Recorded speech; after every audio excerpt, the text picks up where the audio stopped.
Hello বন্ধুরা, তোমাদের কাছে কিছু পরীক্ষা প্রস্তুতির জন্য কিছু গুরুত্বপূর্ণ প্রশ্ন উত্তর নিয়ে আসা হয়েছে। প্রথম প্রশ্নটি হলো, ভারতের সংবিধান কত সালে গৃহীত হয়? সঠিক উত্তরটি জেনে থাকলে অবশ্যই কমেন্ট করবে। উত্তরটি হলো 1950 সালের 26শে জানুয়ারি। দ্বিতীয় প্রশ্নটি হলো, হাইকোর্টের বিচারপতিদের কে নিয়োগ করেন?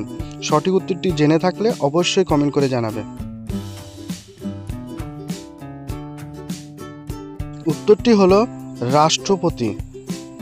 3 নম্বর প্রশ্নটি হলো, ভারতীয় সংবিধানে রাজ্যসভার মেয়াদ কত বছর? সঠিক উত্তরটি হবে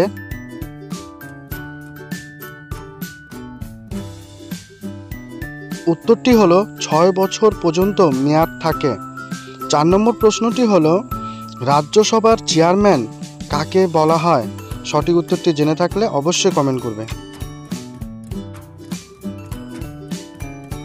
উত্তরটি হলো, ভারতের উপরাষ্ট্রপতিকে রাজ্যসভার চেয়ারম্যান বলা হয়।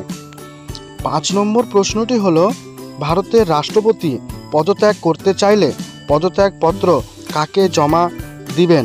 সঠিক উত্তরটি হবে উত্তরটি হলো, ভারতের রাষ্ট্রপতি পদত্যাগ করতে চাইলে পদত্যাগপত্র উপরাষ্ট্রপতিকে জমা দিতে হবে।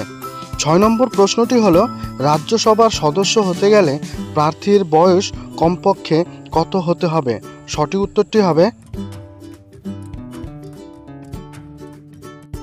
সঠিক উত্তরটি হলো, রাজ্যসভার সদস্য হতে গেলে প্রার্থীর বয়স কমপক্ষে 30 বছর হতে হবে। 7 নম্বর প্রশ্নটি হলো, ভারতীয় সংবিধানের কত নং ধারায় রাষ্ট্রপতি শাসন জারি হয়?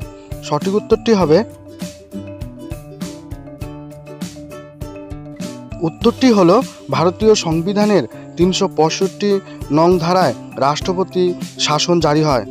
8 নম্বর প্রশ্নটি হলো, ভারতের রাষ্ট্রপতির মেয়াদ কত বছর? সঠিক উত্তরটি জেনে থাকলে অবশ্যই কমেন্ট করবে।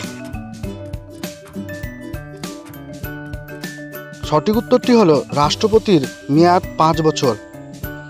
9 নম্বর প্রশ্নটি হলো, ভারতীয় নাগরিকদের মৌলিক অধিকার সংবিধানের কত ধারায় রয়েছে? সঠিক উত্তরটি জেনে থাকলে অবশ্যই কমেন্ট করে জানাবে। উত্তরটি হলো, ভারতীয় নাগরিক মৌলিক অধিকার সংবিধানের 3য় ধারায় রয়েছে।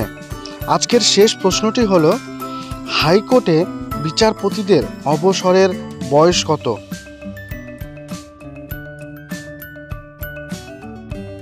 সঠিক উত্তরটি হলো, হাইকোর্টের বিচারপতিদের অবসরের বয়স 62 বছর।